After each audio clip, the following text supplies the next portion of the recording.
A woman is being brutalized, was being brutalized by her husband, her ex-husband, for putting marks on their children. So there was a viral video of a man who was seen attacking his wife on her way to her shop. According to him, he claimed he had seen strange marks on their children's heads. And the wife explained that she put the marks to fend off spiritual attacks and protect the children.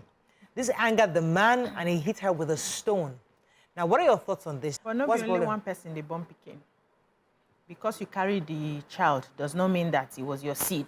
So it's two of you came together, two of you co-own those children. And every decision that has to do with those children's lives and their future must pass through both of you. That's how it's done. That's the sanest thing to do. If you suspected evil spirits disturbing your children, probably by the time they came home to stay with you, why don't you call your husband? Even get his thoughts on it. Some men do not like that form of thing at all. They will tell you, leave this child, God will protect. Some people do not believe in that. Let me even give you a personal experience. So when my grandma was raising me, there was a time I was constantly falling sick. Constantly. My father was not available at the time.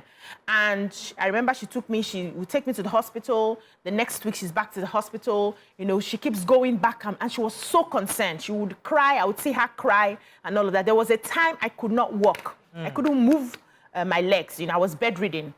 And so she panicked, and she called one of the elderly people in the village at the time to come see me.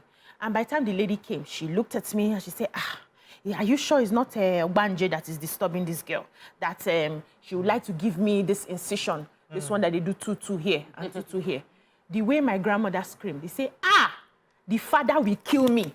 That I know. Right now, I cannot reach him to ask him what his take is on it, and I cannot take this decision myself. I was happy she did that, because imagine me on this table now with these two. You'll still be crying. And when she was true to her words, when my father finally came and she had that conversation, my father said, but mommy, you know, I would have killed you, you know? So you cannot just take that decision because you feel I carry them more. You know that 9 months gives us like this bragging right. They stayed with me more and all of that. It's totally wrong. What she did was wrong.